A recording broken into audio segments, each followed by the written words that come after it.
Sekejap kita tunggu yang lain masuk baru kita start.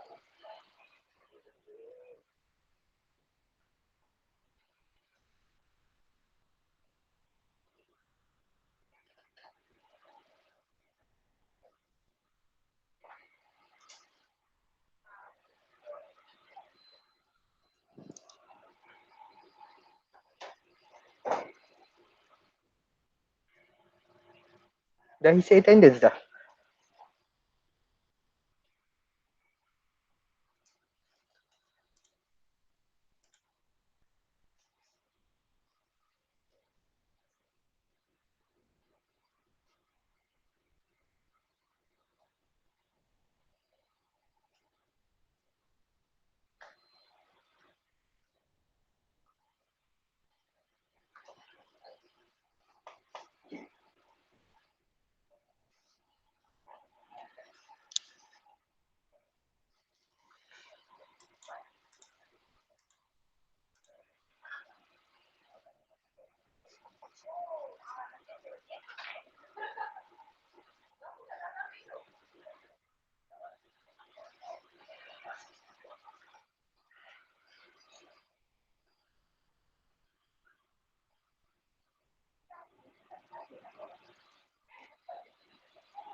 Okay, dia lagi dua orang tak silap. Kita tunggu lagi dua orang.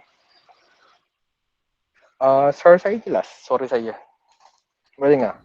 Jelas. Okay. Alright, so attendance dah isi tak attendance?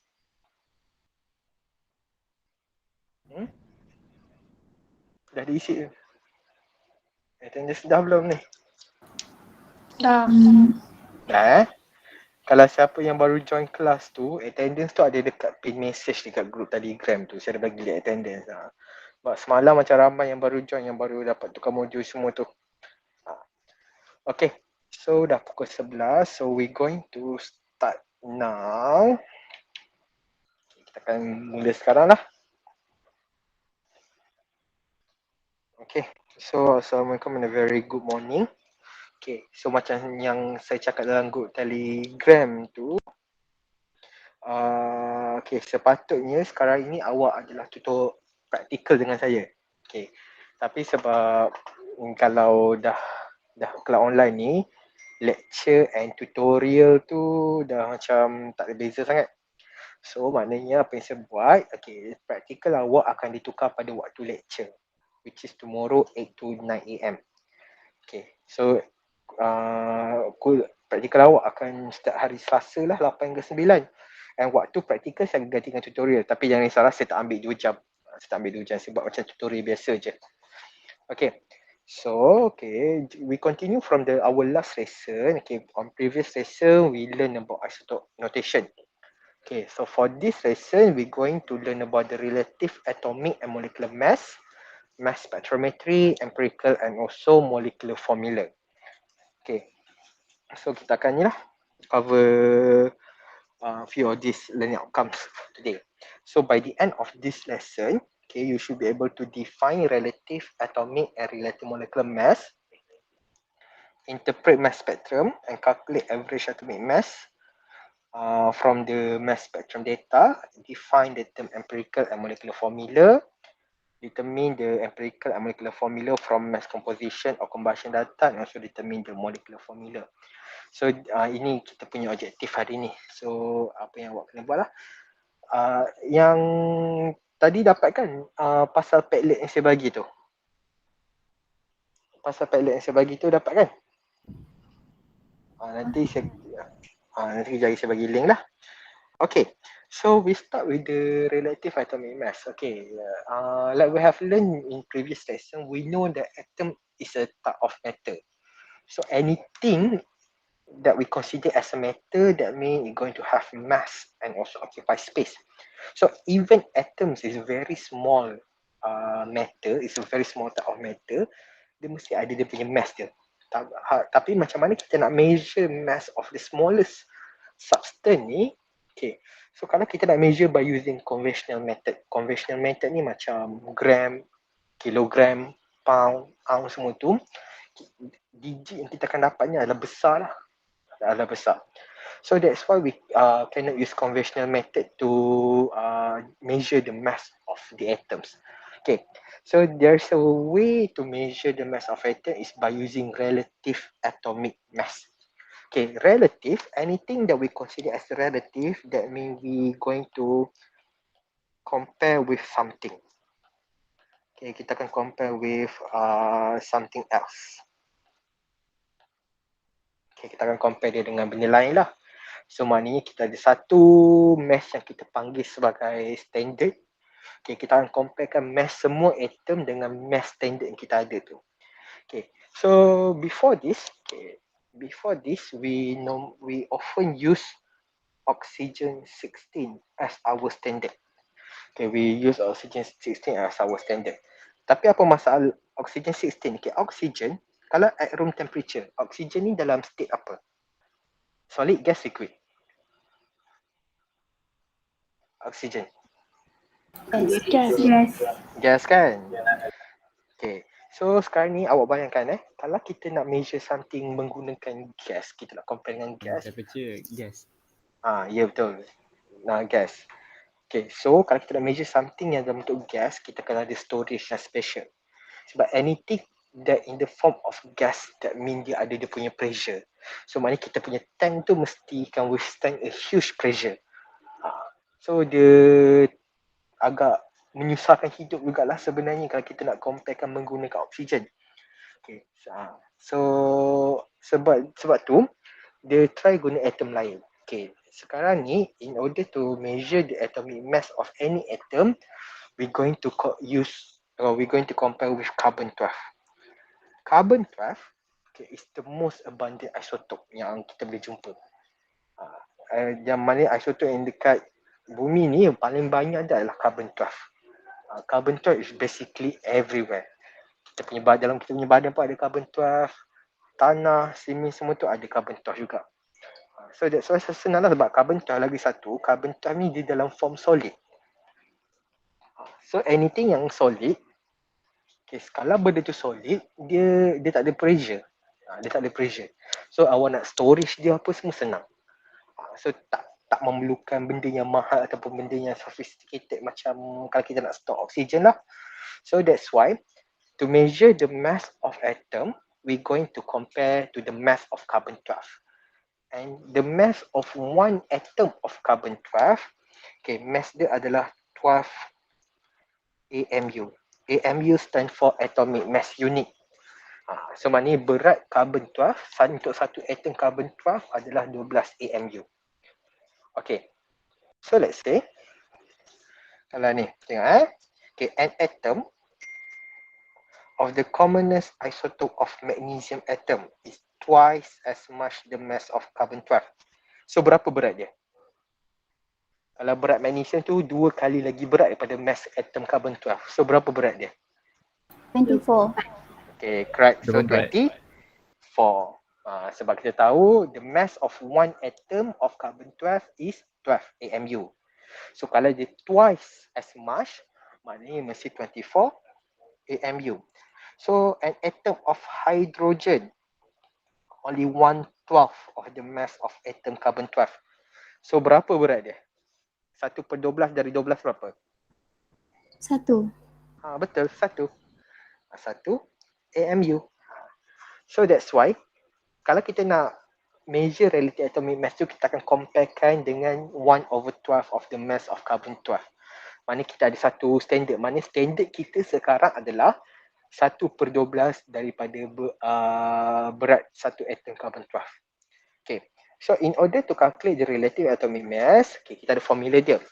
So basically is the mass of one atom of any element yang kita nak measure.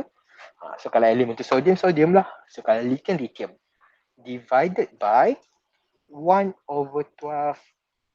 multiplied by mass of one atom of carbon-12. Okay, ini kita punya formula. Okay, mass any atom, kita unit dia adalah AMU. So kalau kita bahagikan dua benda yang sama, kita boleh cancel out. So that's why relative atomic mass is dimensionless. Kalau orang dapat perkataan dimensionless ni maknanya does not have any units. Sebab unit tu kita dah cancel out dalam formula tu. Okay, boleh? So nanti kalau awak tulis relative atomic mass, jangan tulis unit. Tulis dia punya value sahaja. Okay, boleh ni? Boleh. Okay. Boleh. Okay. So, okay, kita tengok example 1. Okay, example 1, the question asks you to determine the relative atomic mass of element Y. Okay, if the ratio of atomic mass Y to atom carbon 12 is 1.333. Okay, kalau awak nampak perkataan ratio, kalau matematik dia macam mana? Ratio ni apa? Darab bahagi tambah tolak. Bahagi. Okay, bahagikan. So, if you ratio maknanya dia mesti bahagi.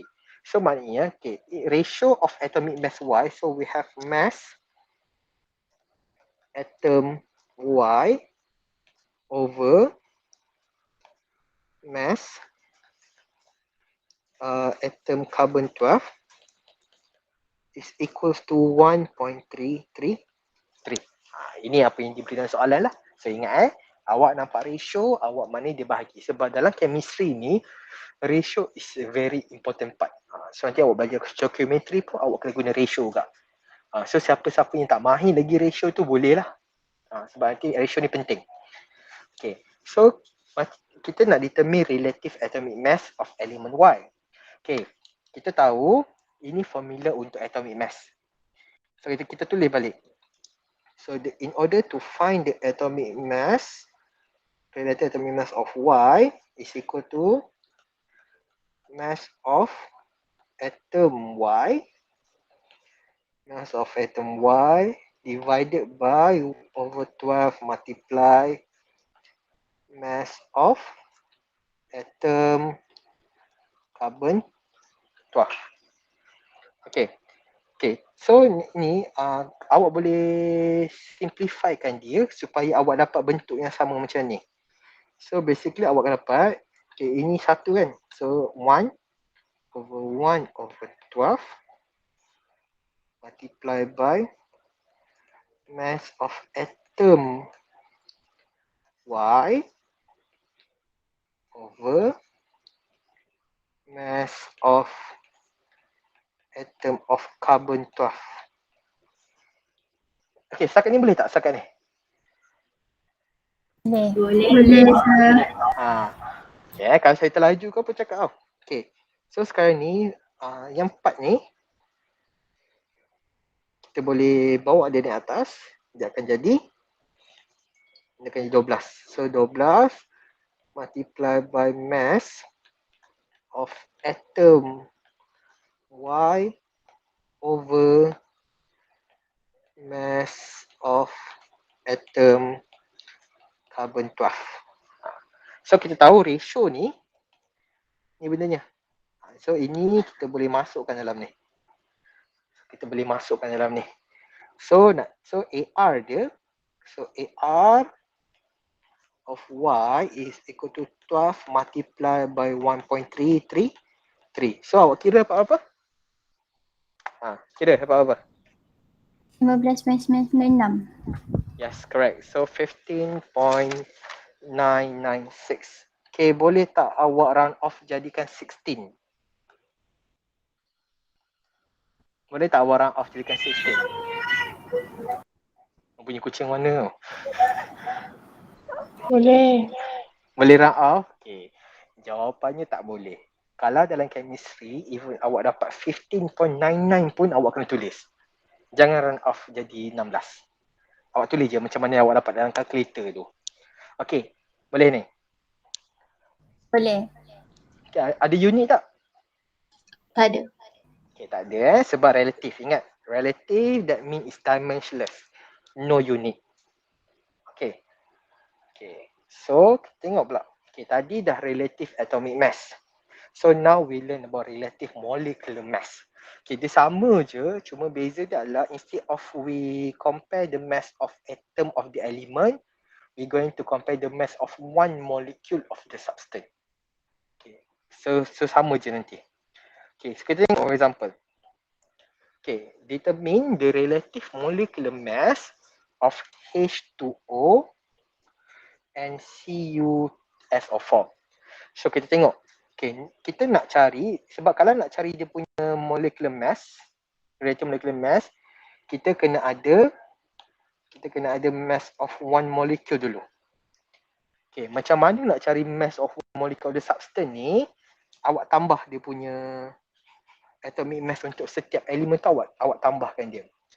Okay, so maknanya, okay, in order to find the relative molecular mass of water, so dalam water ada berapa hidrogen?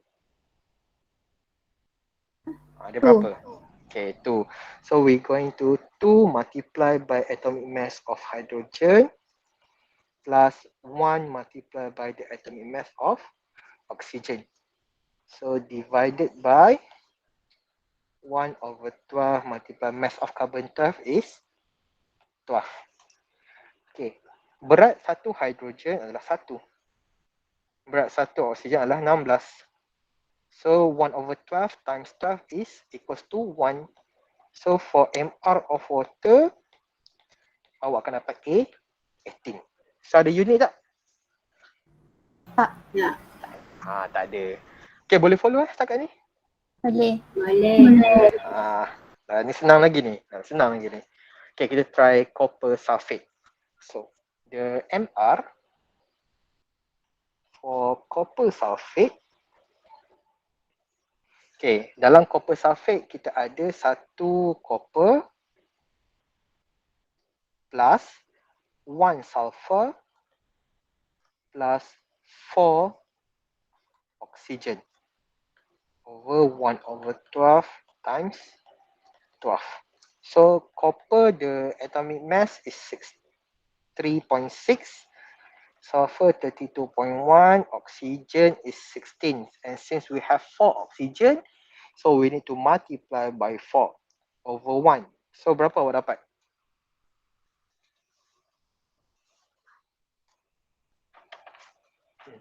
Berapa awak dapat ni?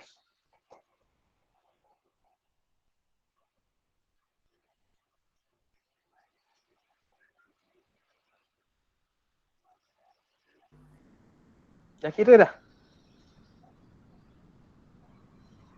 100. Okay, 100. 59.7. Okay, 159.7 unit. Unit dia apa? Tak ada. Tak ada. Okay, tak ada. Okay, correct. So ingat dapat 159.7. Okay, betul. 159.7. Ya, ke salah? Betul. Jangan risau, betul. Betul. 159.7. Okay, without unit sebab relative.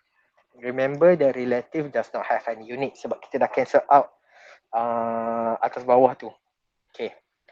Okay, boleh Okay, kalau kita proceed the mass spectrometer. Okay, awak kena tahu macam mana kita nak obtain atomic mass. Okay, macam kita belajar last week, we know that every element have their own isotope. Okay, kalau satu atom tu, okay, macam mana kita nak tahu berat elemen tu, kita guna apa tambah apa? Macam kita belajar last week kan? Okay, nak tahu berat elemen tu, kita tambah apa dengan apa? Ini balik last week. Kita tambah apa dengan apa? Nak tahu berat elemen tu.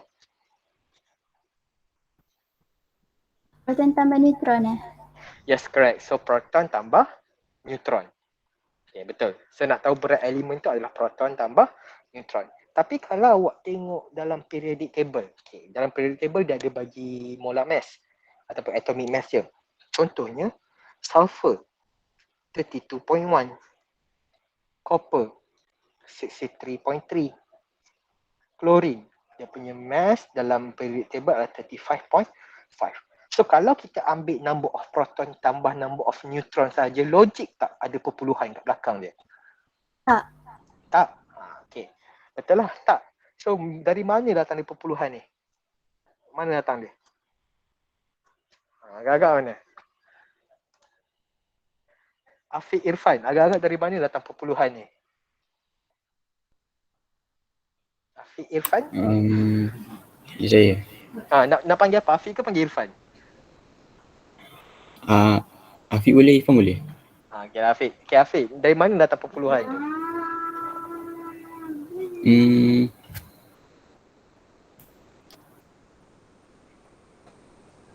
Tak pasti rasa. Tak pasti Yang lain okey. Yang lain nak tolong Afiq. Kita tengok sekejap Muhammad Muaz. Muhammad Muaz Aryusri. Saya panggil Muaz je boleh? Muaz. Agak-agak dari mana datang perpuluhan tu?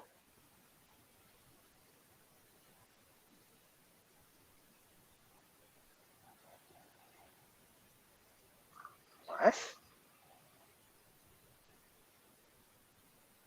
Muaz, awak cakap apa-apa sebab tak dengar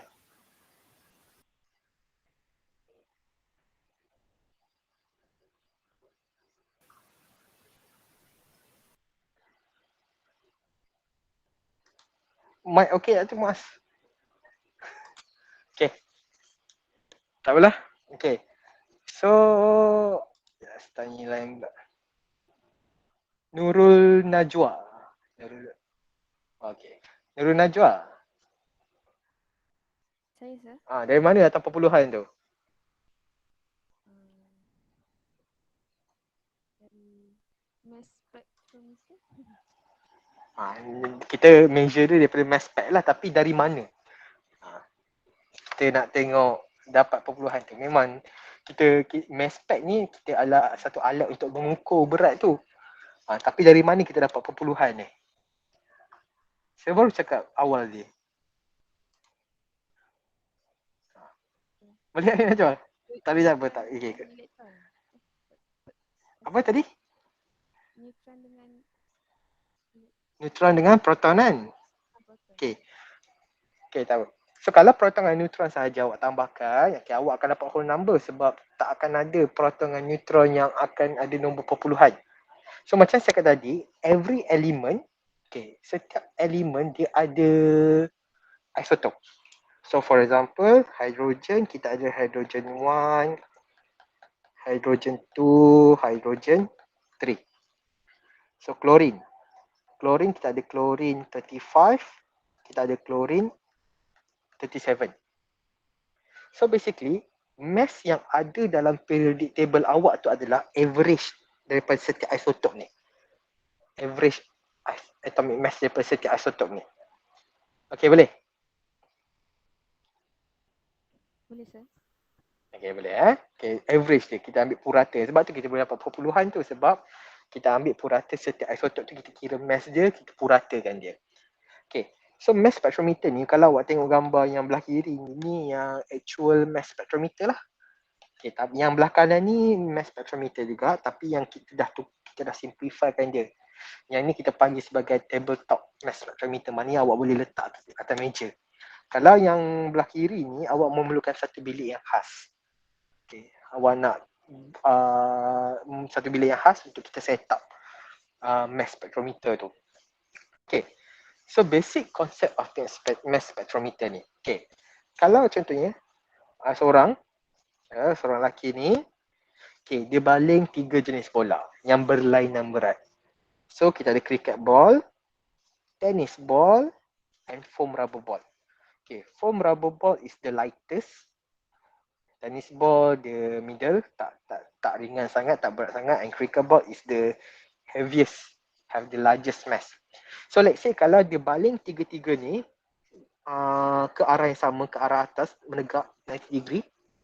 Okay, tapi tiba ada angin pula dari tepi. Okay. So, kalau kita tengok, lagi ringan bola tu, lagi jauh dia akan deflect from the original pathway. So, kalau kita tengok, angin ni kat tepi, ni direction kita baling. So, kita tahu foam rubber ball ni yang paling ringan. So, kita tengok the direction of deflection tu, ataupun amount of deflection tu is the highest. Sebab lagi ringan benda tu, lagi senang dia nak terpesong jauh daripada pathway yang sebenarnya. Okay, boleh ni? Boleh. Boleh So cricket ball is the heaviest type of ball with the huge mass. So that's why kalau awak tengok the amount of deflection from the original pathway is less lah. So sama juga dengan atom. Kalau kita masukkan atom dalam mass spec, the heavier the atom tu sendiri, dia takkan deflect jauh daripada pathway tu kalau kita apply external force. So dalam mass spec kita ada beberapa part. Kita ada ionization, acceleration, deflection dengan detection. So contohnya saya ada satu solid sample. Solid sample. Solid ni awak tak boleh masukkan direct dalam mass spec. Sebab mass spec tak boleh measure solid. Mass spec ni tak boleh measure solid. So cara kita nak bagi mass spec ni supaya boleh measure sampel kita yang solid ni, first kita akan tukar solid ni kepada gas. So kita akan supply energy dekat solid tu supaya dia boleh tukar kepada gas. So gas tu lah yang akan masuk dekat sini. Boleh Ada, setakat ni okey? Okey. Sekarang ni gas ni akan masuk dekat satu part ni, dia akan undergo ionization. So gas ni dia akan bertukar jadi gas plus 1, dia akan jadi positive 1 ion. Mass spec, kalau kita ada neutral substance, maknanya substance yang tak ada charge, dia tak boleh detect. MS hanya boleh detect any substance with positive 1 charge only. Mass spectrometer ni hanya boleh detect anything with a charge of positive 1. Neutral tak boleh, hanya positive 1 sahaja. Spesifik positive 1. So minus 1 tak boleh, positive 2, positive 3 pun tak boleh. So sekarang ni dia akan positive 1 ion tu, dia akan lalu dekat sini, dia akan accelerate. So macam mana kita nak lajukan kita punya ion tu adalah kita ambil laser. Dalam tu ada laser. Dalam laser ni kita ada electron beam. Maknanya laser tu dia ada frekuensi yang khas lah. So dia boleh supply energy dekat ion tu. So ion tu akan accelerate dekat dalam kelajuan yang sama. So dia accelerate, dia pergi dekat sini. Dekat kawasan ni kita ada 2 magnet. Lagi satu reason sebab apa, kita tahu magnet ada 2 pole kan. Magnet must consist of positive pole and minus. So kalau dia neutral, kalau saya ada neutral substance, dia boleh bagi reaction tak dengan magnet tu? Tak. Kalau saya neutral, tak boleh. Tak boleh kan? That's why lah lagi satu, sebab apa? Sebab mass spec tu kena form positive ion, sebab supaya dia boleh ada tindak balas dengan magnetic pole, magnetic field tu.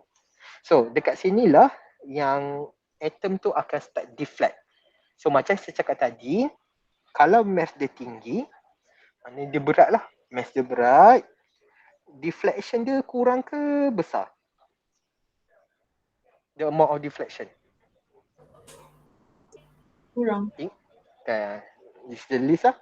Sebab lagi berat atom tu, lagi susah kita nak tolak dia keluar daripada original pathway tu. So basically sekarang ni kita dah deflect dah semua, kita dah pisahkan. Dia akan pergi detection. So sekarang ni result yang kita dapat tu, normally dia akan dalam form macam ni. Yang ini kita panggil sebagai mass spectrum. This one we call it as a mass spectrum. So basically result daripada mass spectrometer ni, ini awak akan dapat lah. So kita akan ada relate. So on the y-axis, we have relative abundance. And the x-axis, we have mass to charge ratio. Basically mass je lah. Okay. Lagi tinggi peak ni, lagi tinggi peak ni, maknanya lagi banyak kandungan di dalam sampel tu. So macam tu kalau awak tengok mass spectrum ni, mass mana yang paling banyak kuantiti dia? Kalau awak tengok mass spectrum ni, mass mana yang paling banyak kuantiti dia? Yang mana satu? Yang paling banyak dia punya kuantiti. Abundance dia yang paling banyak yang mana?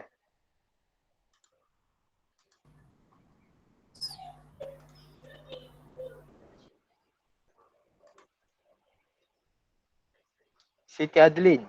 Yang mana satu yang paling banyak? Berapa? 100.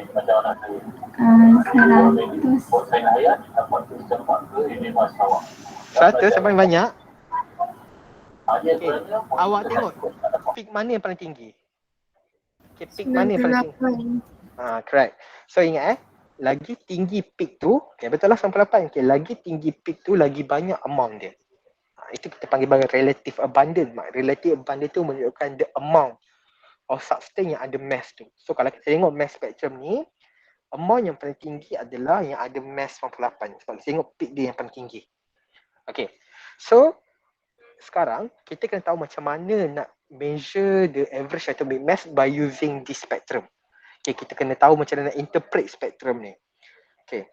So in order to calculate the relative atomic mass from the mass spectrum, we're going to use this formula. So average atomic mass is equal to the summation of isotopic mass. Isotopic mass ni tadi yang dekat x-axis. Okay, multiply by the relative abundance. Relative abundance ni is the one on the x-axis. Divided by the summation of relative abundance. Okay, so kita akan tengoklah. Okay, ni kita punya formula. Okay, so let's take a look at this example. Okay, based on the given mass spectrum, calculate the average isotopic mass of neon. So we know that, okay, in order to calculate the average isotopic mass, ataupun average atomic mass equals to, okay, sometimes relative abundance ni kita guna simbol Q. Kita guna simbol Q. Isotopic mass ni kita guna simbol M. Kita guna simbol M. So basically the summation of isotopic abundance of neon multiply by mass of neon over summation of isotopic abundance of neon. Okay, kita tengok. Kita tengok satu-satu. So, kalau mass dia 20, isotopic abundance dia adalah 90.5. So, maknanya 20 multiply by 90.5 plus, so 21 multiply by 0.3 plus 22 multiply by 9.2. Okay, boleh follow tak setakat ni? Boleh follow? Boleh, sir. Boleh. Okay, boleh Okay, over the sum of isotopic abundance. So, over 90.5 plus 0.3 plus 9.2. Okay, kira dapat berapa? Berapa average isotopic mass dia? 20.87. Okay, 20.187. 187. Okay, what is the unit? Unit dia apa? AMU. Okay, correct. AMU. Okay, sebab ini bukan relatif, ingat relatif je yang tak ada unit. Selain relatif, kita akan ada unit. Okay, boleh ni. Yang lain dapat tak jawapan yang sama? Yang lain? Dapat. Dapat. Okay, so now saya nak, okay, awak buat soalan ni. Okay, awak buat dalam kertas. Okay, nanti awak tangkap gambar. Kejap lagi saya akan bagi link untuk Padlet. Awak klik link tu. Tak, saya tunjuk contoh. Okay. Okay, nanti saya bagi link. Okay, link Padlet tu. Okay, dekat penghujung bawah belah kanan tu ada tanda tambah. Okay, awak nanti upload gambar working awak tu, awak send dekat saya. Okay, kalau siapa yang tak ada yang tak sign in, dekat title tu awak tulis nama awak Awak tulis nama awak. Dengan anonymous macam ni je. Boleh? Boleh. Boleh sir. Okay, try soalan ni. Saya bagi masa 5 minit untuk awak buat. 5 minit.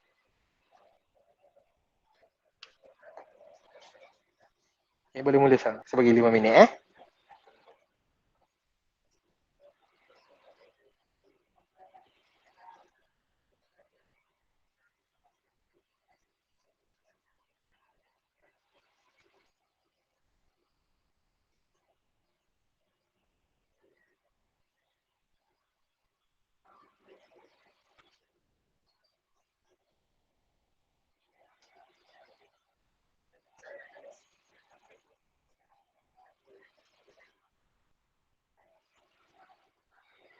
Okay, tu saya dah bagi link dekat Padlet dah. Okay, awak kira.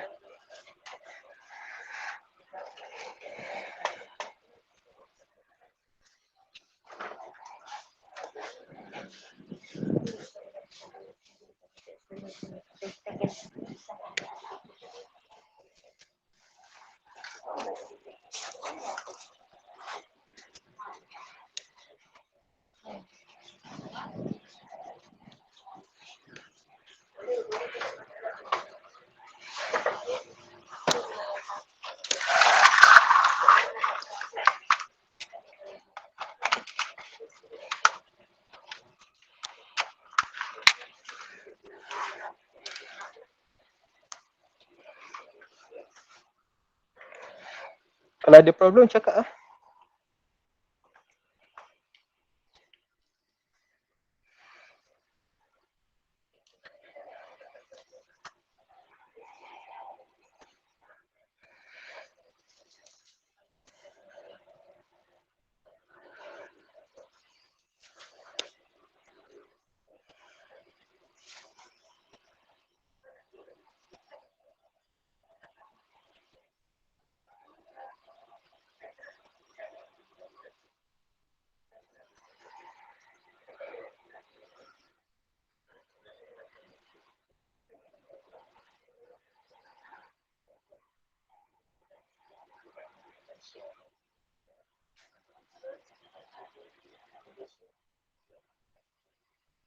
Sir, Ya saya. relative atomic mass sama ke dengan average atomic mass?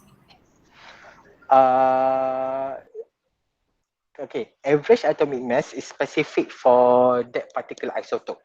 Okay, kalau kita ada average atomic mass, maknanya dia dah puratakan setiap isotop yang ada untuk elemen tu. So contohnya, atomic mass untuk hydrogen 1 is 1. Hydrogen 2 is 2. Tapi kalau average, kita campurkan dua-dua, kita bahagi 2. Macam itulah. Okay, boleh. Faham. Thank you, sir. Okay. Welcome.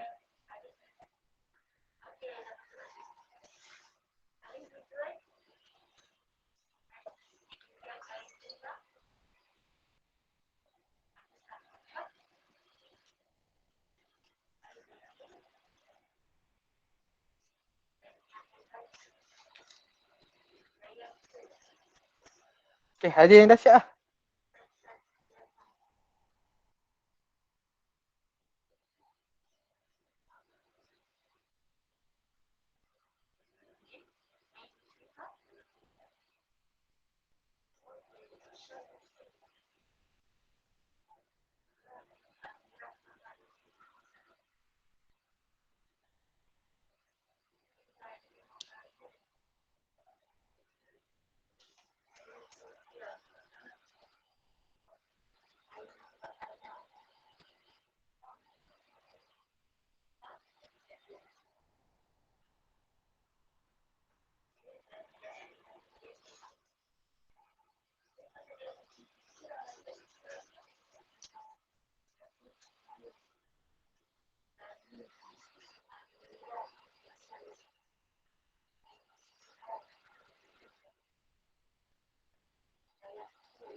Dah siap dah? Oh, dah ada seorang hantar.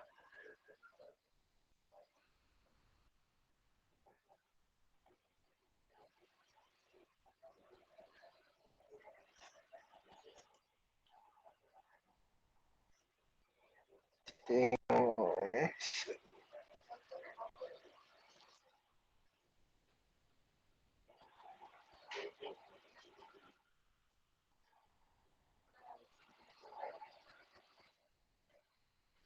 Okay, ada 2 orang yang hantar. Yang banyak-banyak tu tadi itu kelas kelas murid 1 tadi.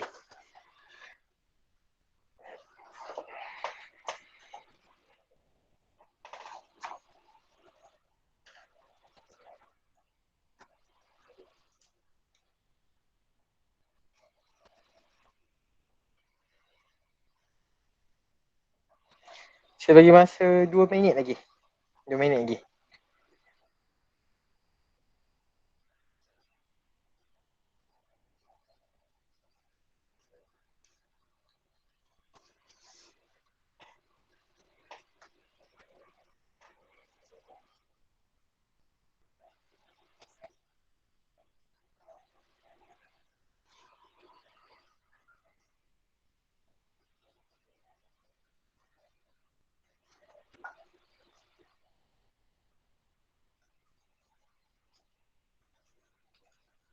Yang lain ni okey tak ni?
Ada yang tertinggal unit ni.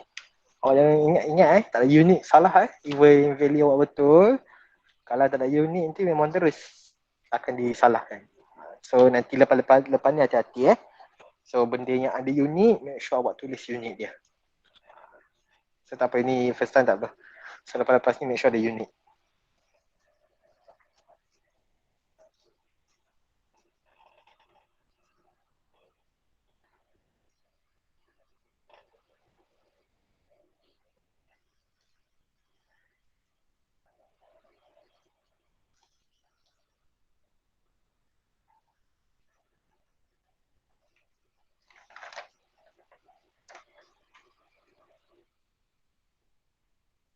Baru lah, ada 2.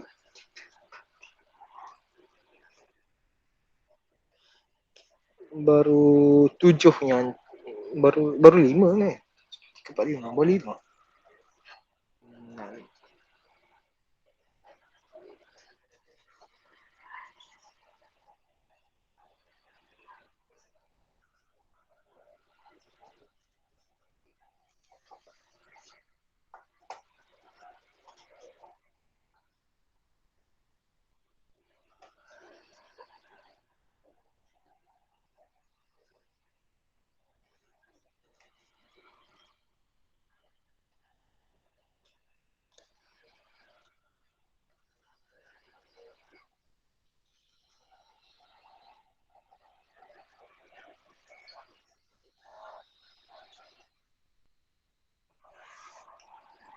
Mostly semua jawapan betul lah.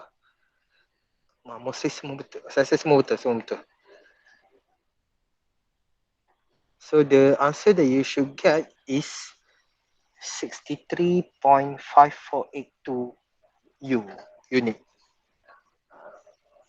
Sepatutnya itulah awak punya dia punya ni. 63.5482. Semua dapat kan value tu? 63.5482. Okay, dapat maknanya okey lah. Mana awak okey lah. Okay. So kalau semua okey, kita proceed to the next part of our lesson today. Okay, kita proceed next part. Okay. So kalau so empirical and molecular formula. Okay, this one I believe you already learn in secondary school. Okay, dia tak ada beza pun dengan metrik ni, sama je, cuma kita akan recall balik lah. Okay, macam mana kita nak dapatkan empirical and also the molecular formula for the compound. Okay, so ni kalau tak ingat ni, ingatlah balik. Okay, so before we start with the empirical molecular formula, we need to know how to calculate the percentage composition from the given formula. Okay, from the given formula. So let's say, kalau saya ada glucose. Glucose is a molecule with a molecular formula of C6H12O6. This is H12O6. So let's say if I want to calculate the percentage of carbon in glucose. Okay. So kita tengok formula dia. So in order to calculate the percentage of element, we need to have the number of atom of element that we want to calculate multiply by the molar mass over the molecular mass of the compound or the molecule multiply by 100%. So if we take a look at the molecular formula for glucose, okay, dia ada berapa karbon dalam glucose? Ada berapa karbon? 6. So the number of atom is going to be 6. How about the molar mass of carbon? Carbon berapa molar mass dia?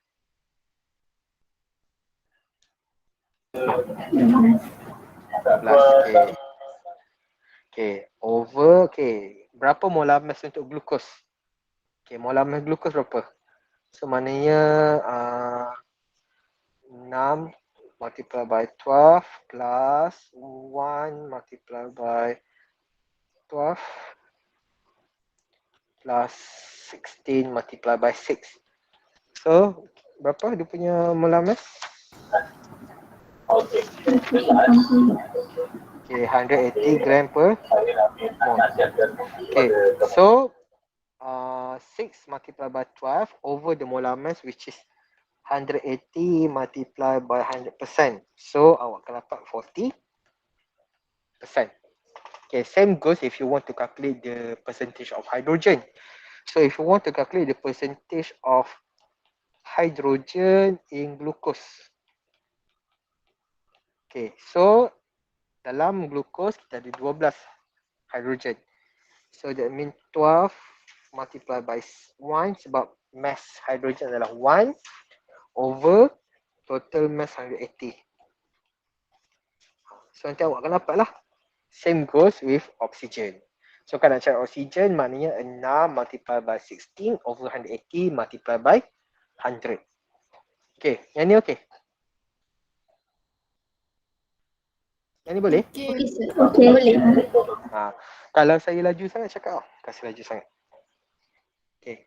So sekarang kita nak cari molecular empirical and molecular formula. Okay. So by definition, empirical formula is the simplest whole number ratio. Dia mesti whole number Dia tak boleh ada perpuluhan, dia tak boleh ada decimal. So kalau 2.1, 0.5, 0.3 semua tu tak dikira sebagai whole number ratio. Whole number mesti dalam 1, 2, 3, 4, 5 macam tu lah. Okay, so empirical formula is the simplest whole number ratio of each atom of the element in a compound and can be obtained through experimental analysis. So kalau awak dari dalam college, awak akan cari empirical and molecular formula for zinc chloride. Tapi cuma kita dah balik pada online, awak kena buat online je lah. Okay. So, kalau awak dekat college ni, awak memang akan buat eksperimen empirical formula ni. Okay. Molecular formula pula shows the actual number of atom of each element in the compound. Okay.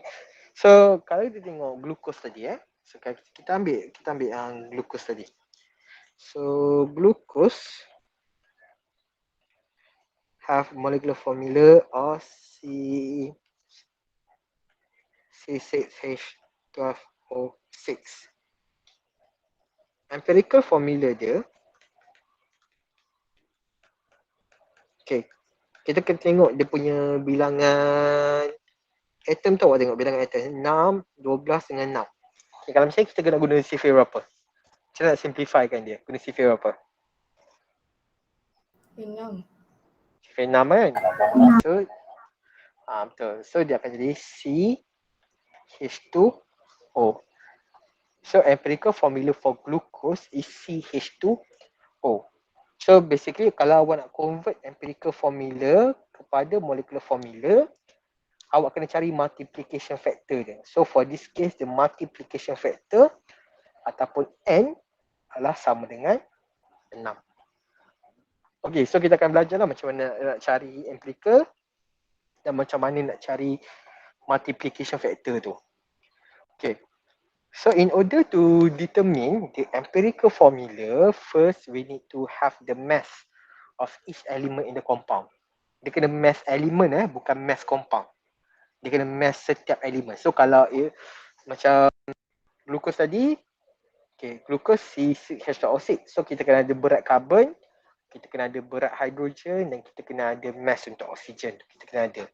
Okay, after we obtain the mass, we need to convert the mass to number of mole. So macam mana nak tukar mass kepada mole? Kita buat apa? Mass kepada mole kita buat apa? Macam mana nak tukar dia? Bahagi. Bahagi dengan apa? So mole sama dengan mass bahagi apa? Molar mass kan? Molar mass. Bahagi. Kalau belajar dulu GC mol GC molar kalau dulu belajar kat sekolah. So sama je lah. Mole is equal to mass over molar mass. Okay, dah dapat mole, kita akan convert dia kepada ratio. Okay, inilah dia punya step. And normally we going to use this table lah. Okay, dalam table awak tu mesti ada unit siap-siap. So for mass, the unit for mass is gram. The number of mole is mole lah, MOL. Yang ratio mole tu dah tak ada unit dah. Okay, so let's take a look at this example. Okay, determine the empirical formula for acetic acid. If it contain 39.9 gram carbon, 6.7 gram hydrogen and 53.4 gram oxygen. Okay, so sekarang ni dia dah bagi dah mass setiap elemen tu. So awak salin balik je lah dalam kita punya table. So the mass of carbon is 39.9. The mass of hydrogen is 6.7. And the mass of oxygen is 53.4. Okay, now after we obtain the mass, we need to convert into number of mole. So mass nak ke mole, we going to divide by the molar mass. So 39.9. Okay, berapa molar mass carbon? 2. 2 apa? 12. 12.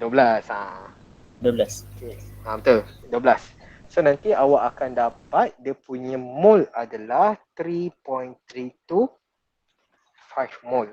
So do the same thing for hydrogen, 6.7 divided by 1. Sebab the molar mass of hydrogen is equals to 1. So 6.7. Okay, oxygen, the molar mass for oxygen is 16.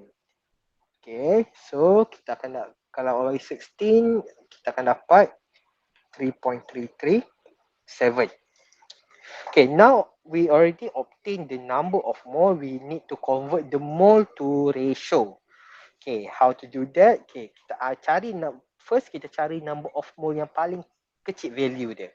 So between these three number of mole, which one have the least value of mole? Berapa? Yang mana satu yang paling rendah value dia? Carbon kan? Okay. So value carbon yang paling rendah. So maknanya awak kena bahagikan semua mole tu dengan mole carbon. Okay. So maknanya 3.325 divided by 3.325 sama dengan 1. Okay. 6.7 you divide by 3.325, awak akan dapat 2.01. Okay. 3.337 divided by 3.325, we get 1.00. Okay. Kalau dalam empirical formula, okay, kalau awak contohnya awak dapat value 2.01 ataupun 2.002, yang ini awak boleh approximate dia, awak jadikan dia sebagai 2. Okay, kalau awak dapat 0.9, okay, for example 0.9, ini awak nak bundakan jadi berapa? 2.9. 3. Round off. Ya. Okay, yeah, awak boleh bunda jadi 3. Okay, awak boleh jadi 3. However, if you obtain 0.5, so let's say 2.5, awak boleh bundakan tak? No. Awak boleh bundakan tak? Tak. Tak, okay. Kalau awak dapat 0.5, awak kena darab dengan something supaya awak dapat whole number. So basically kalau awak dapat 0.5, kita akan multiply by 2 lah. So kita akan dapat 5. Selalunya kalau awak dapat mole ratio awak tu adalah 0.5, normally we going to multiply by 2. So you will get whole number. Okay, for this case, kita ada 2.01. And 2.01, you can simply round off to become 2. Okay, so maknanya simplest ratio untuk carbon adalah 1, hydrogen 2, oksigen 1. So the empirical formula is going to be CH2. Oh, setakat ni okey tak setakat ni? Okay. Boleh. Okay, sekarang ni, okay, second part of the question asks you to determine the molecular formula of the compound if the molar mass of acetic acid is 60 gram per mole. Okay, macam saya kata tadi, kalau kita nak convert empirical formula to molecular formula, you need to determine the value of N. Okay, first kita kena determine value of N. N tu, kita panggil dia sebagai multiplication factor. Okay, nak cari value of N, senang je nak cari value of N. So, N is equal to molar mass of compound. Okay, molar mass compound divided by the molar mass of empirical formula. So, empirical formula. Okay, kalau kita tengok soalan, molar mass compound dia dah bagi dah 60. Okay, molar mass compound dia dah bagi dah 60. So, N is equal to 60.0 gram per mole. Okay, kita punya empirical formula is CH2O. Okay, berapa dia punya molar mass empirical formula?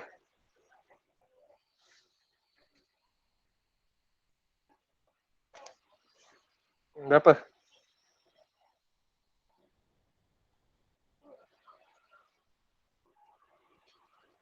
I. 30 kan? So 30, berapa value of N yang awak dapat? N equals to 2. 2. Okay, so dah dapat value of N. So awak ambil empirical formula awak ni, awak multiplykan dengan value of N tu. So basically awak ambil CH2O multiply by 2. So kita akan dapat C2H4O. Ini adalah kita punya molecular formula. Okay, boleh ni? Boleh. Boleh Okay. Now, okay, buat soalan ni. Okay, macam biasa dah siap, awak upload dekat Padlet tadi. Saya bagi masa 5 minit cukup ni. Okay, cuma mass untuk phosphorus 31, mass untuk oksigen adalah 16. Okay, kira. Okay, cari dia punya empirical and molecular formula. Saya bagi masa 5 minit untuk siap.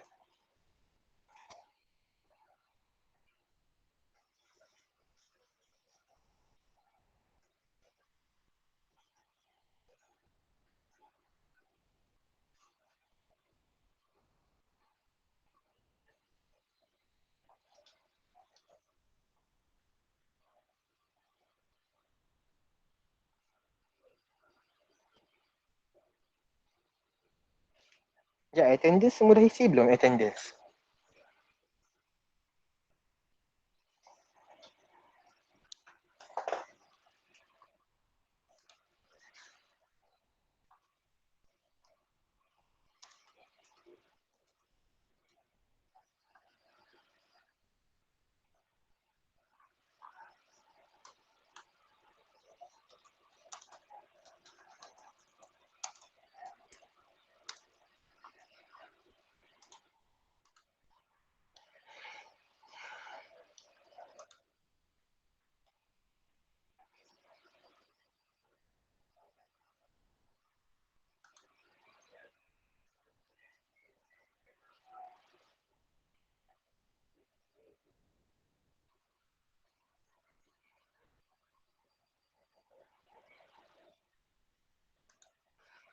Kalau ada masalah cakap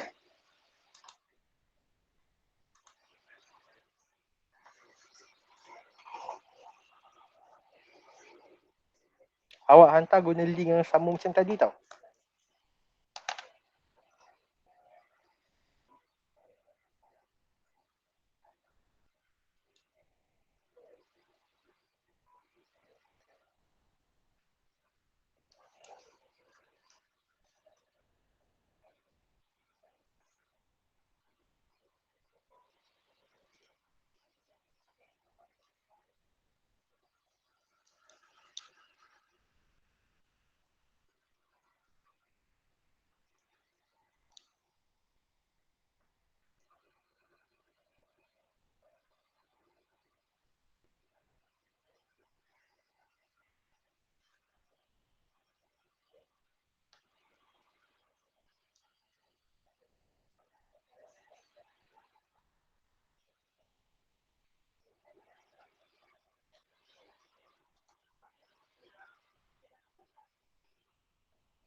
Okay, seorang dah hantar dah.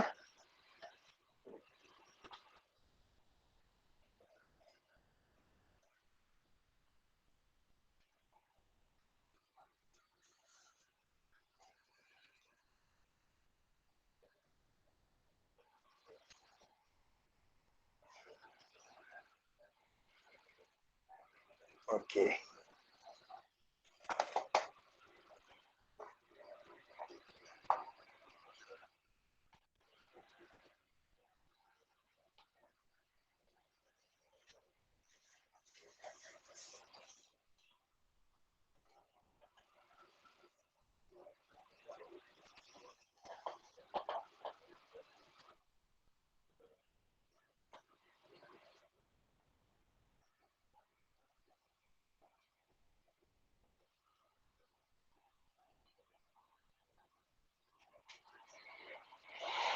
Okay, dua orang dah hantar dah. Kita tunggu yang lain.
Okay, baru 7 orang yang hantar.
Okay, kejap.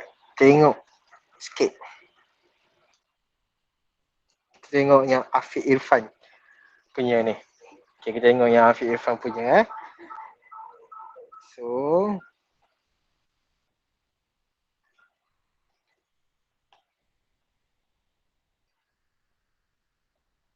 okay, kalau kita tengok yang Afiq Irfan punya ni.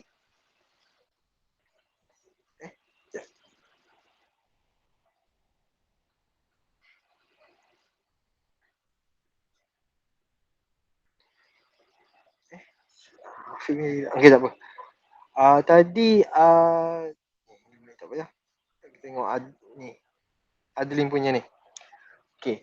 agak-agak apa yang Adeline buat ni boleh dapat full mark agak-agak. Siapa nak bagi dia full mark?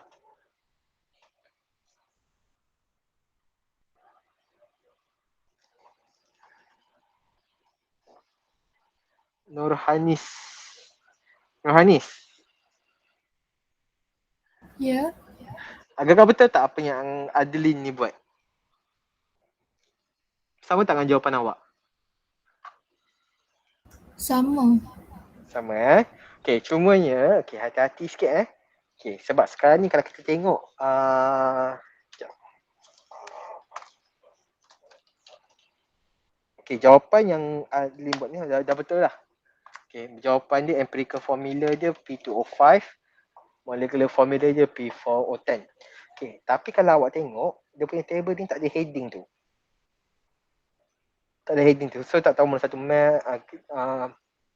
so kalau nak buat table tu, make sure awak ada tau yang tepi tu, yang mass, mole ratio tu, separation tu kena ada. Supaya jelas lah jawapan awak tu. So supaya jelas. Tapi kalau tengok semua pengiraan ni dah betul lah. So the empirical formula is P2O5 and the molecular formula is P4O10. Okay, boleh ni? So kita tengok Afiqah Nadira. Okay, Afiqah. Okay, betul lah empirical formula dia P2O5. Okay. So Afiqah jangan lupa cari dia punya molecular formula awak tertinggal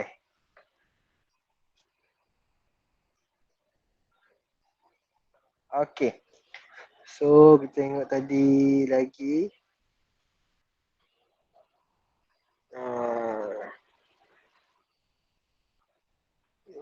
Ni anonymous ni. Kalau siapa yang tak sign in, nanti dekat title tu awak tulis nama awak. Awak tulis nama awak. Okay, so mass, number of mole, ratio, key simple ratio. Okay lah. So basically awak dah dapat lah macam mana nak macam mana nak yang lain nanti saya cari lagi. Okay, so basically awak dah dapat lah macam mana awak nak calculate empirical formula. Okay, tapi tak semua soalan empirical formula akan direct macam ni. Okay, sebab kalau for this question dia dah bagi siap-siap dah the mass of each element.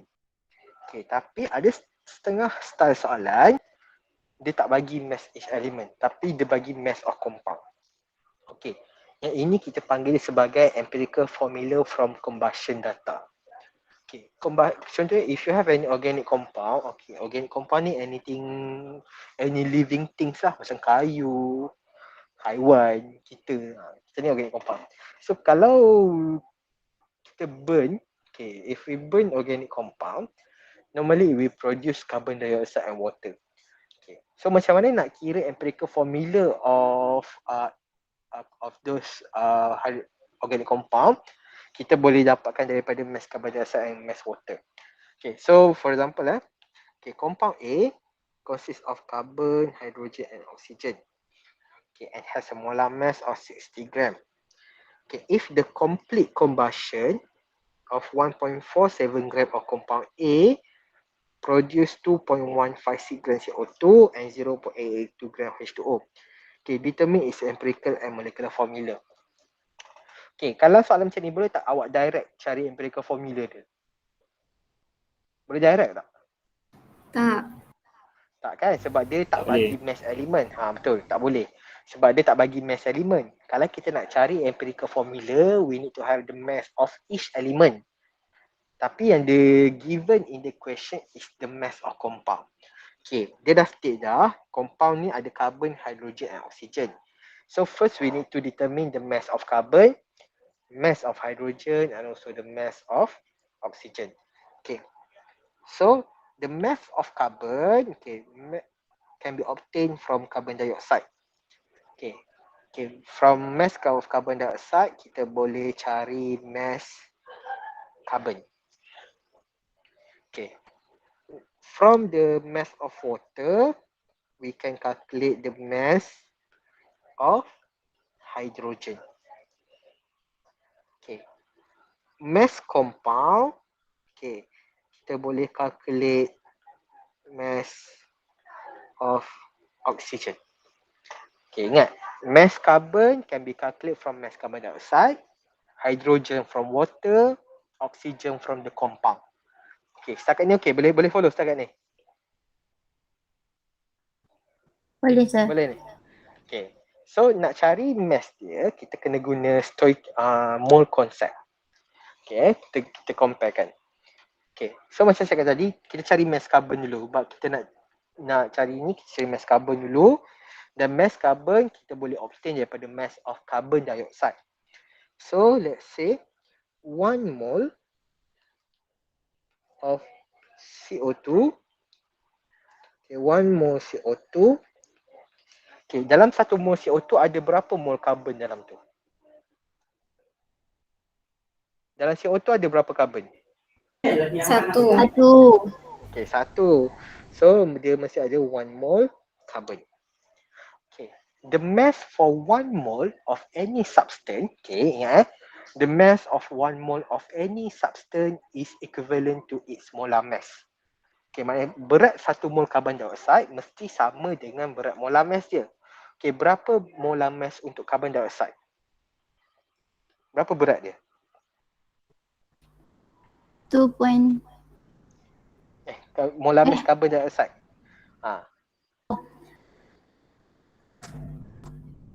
So maknanya molar mass 12. carbon dioxide. Okay, 12. 44 kan? 44. 44. Siti saya dengan Muhammad Tasnim ni jawab. Okay, 44 betul. Okay, berat 1 mol carbon dioxide bersamaan dengan 44 gram. Berat 1 mol carbon berapa? Mass of 1 mol carbon. 12. So 12 gram of carbon. Okay, tapi sekarang ni given in the question, kita tak ada pun 44 gram ni. Tapi dalam soalan dia cakap berat carbon dioxide adalah 2.156 gram. So 2.156 gram CO2 bersamaan dengan berapa berat carbon? So basically we're going to use cross multiplication.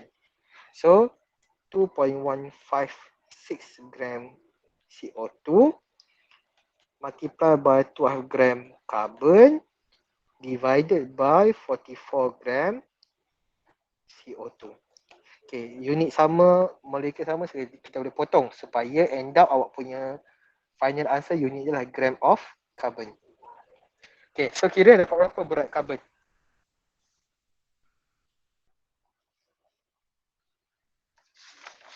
Berapa berat carbon yang awak dapat?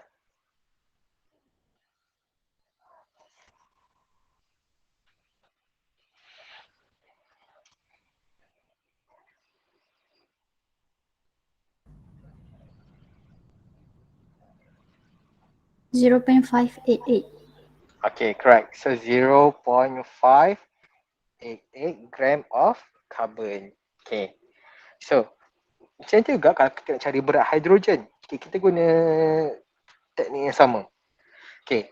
Tapi berat mass of hydrogen can only be obtained from the mass of water. So, we're going to use mole concept. So, 1 mole water equivalent to how many mole of hydrogen? 1 mole water ada berapa mole hydrogen dalam tu? 2. Okay, betul. 2 mole H. Okay, 1 mole of water, the mass is 18 gram. For 2 mole of hydrogen, the mass is going to be 2 gram. Okay, tapi dalam soalan, given that the mass of water is 0.882 gram. So, awak guna cross multiplication, awak buat benda sama. So, berapa berat hidrogen awak dapat? Untuk ni. Okay, kira. Guna teknik yang sama juga macam tadi.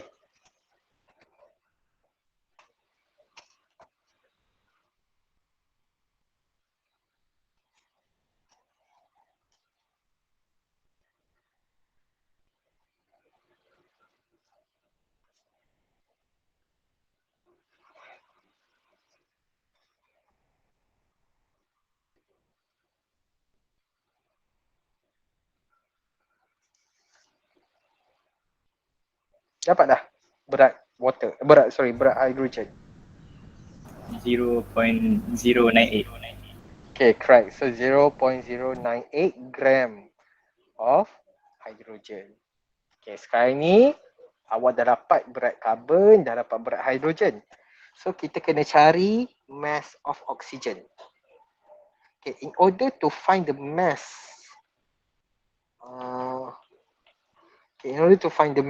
of oxygen, okay, mass of oxygen is equals to, kita tahu mass compound. So mass compound minus mass carbon plus mass hydrogen. So given that the mass of compound 1.47 minus mass carbon kita adalah 0.588 plus mass hydrogen 0.098. So awak akan dapat mass oxygen. Mass oxygen, so kalau awak kira apa mass oxygen?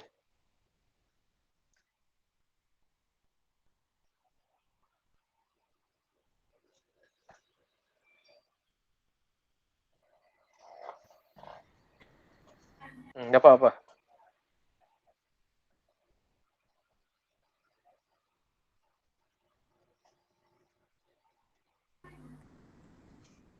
.784. Okay, correct. So 0.784 gram. Okay, so sekarang ni, okay, kalau tengok sekarang ni, kita dah ada dah mass of each element. So boleh tak kita cari empirical formula dia sekarang ni? Dia ada mass element. Boleh. Okay, boleh. Okay. Awak buat macam biasa. Awak buat soalan dalam table yang macam sejuk tadi. Kita carilah. Kalau nanti kalau awak kira, empirical formula awak akan dapat adalah CH2O. Empirical formula yang awak akan dapat. Okay. Lagi satu style soalan empirical formula. Okay. Dia tak bagi mass. Okay, dia tak bagi mass tapi dia bagi percentage. Percentage element. Okay. Okay. Kalau selalunya soalan yang bagi percentage, kena tengok balik dia guna teknik yang sama macam percentage composition ni. Lambat sikit. Kita guna teknik yang sama. Okay, cuma yang sekarang ni kita kena cari part yang ni. Sebab kita nak tahu berapa mass dia. Okay, kita tahu berapa mass dia lah. Okay. So kalau soalan yang dia bagi percentage, awak mula-mula awak kena convert percentage itu kepada gram. Okay. Awak kena convert. Okay. So assume, awak kena buat assumption. Assume the mass of compound is 100 gram. Okay, sebenarnya kalau awak nak assume ni, awak boleh je guna value apa-apa sekalipun. Awak nak buat 50 gram boleh, 200 gram boleh. Tapi nak memudahkan hidup awak assume je sebagai 100 gram. Okay, reason ni sebab apa? Okay, kita tengok Okay, kalau saya assume ni sebagai 100 gram, daripada 100 gram ni, 85.7% mesti carbon, 14.3% mesti hydrogen. So maknanya, kita tahu percentage of carbon bersamaan dengan mass carbon over mass compound multiply by 100. Kan? Sebab kita percentagekan dia. Okay. Sekarang kita nak cari mass carbon ni. Yang ni kita nak cari. So, percentage of carbon kita adalah 85.7. Sama dengan mass carbon. Mass compound tadi 100 gram. Multiply by 100. So, sama value. So, maknanya mass carbon awak adalah 85.7 gram. Okay, boleh ni? Boleh tak ni? Boleh. Sama juga dengan mass hydrogen. Awak tukar, convert percentage of hydrogen tu kepada mass dia. So basically kalau awak convert, awak akan dapat 14.3 gram lah. Awak akan dapat of hydrogen. So now, kita ada mass of each element. So kita bolehlah cari dia punya empirical. Kita boleh cari dia punya empirical formula. Tak buat macam biasa lah. Okey dah ni, boleh dah ni. Ada apa-apa soalan setakat ni? Tak Ada ada. apa-apa soalan? Okay, tak ada. Okay, kalau tak ada, okay, so okay, itu settle dah untuk hari ni. So, apa yang saya nak awak buat, okay, try tutorial question 3 until 10. Okay, and for the next lesson, saya rasa next lesson kita adalah esok petang. Okay, next lesson, we going to cover, saya tambah sikit mole konsep ni. So, mole konsep yang mass, volume, number of particle tu. Semua ni ada dalam nota yang saya upload lah. Okay, so tomorrow we going to cover more concept. Okay, more concept ni saya akan recall balik daripada apa yang awak belajar waktu sekolah menengah. Okay, we going to cover, we try to cover molarity, mole fraction, percentage by mass and volume. Okay, this one for the next session which is tomorrow 2:30 until 4. So kalau awak boleh tengok dulu, nanti recording yang lesson ni saya akan upload dekat YouTube, nanti saya akan bagi link tu dekat awak lah. Okay, so kalau tak ada apa-apa soalan, kita stop sekarang boleh? Sure, sir. Okay, Boleh. okay dah boleh, okay boleh dah pergi makan ke apa, suruh next class. Okay, thank you everyone. Thank you, sir. Thank you, sir. Have a nice Sama. Thank you, sir. Thank you, sir. Sama.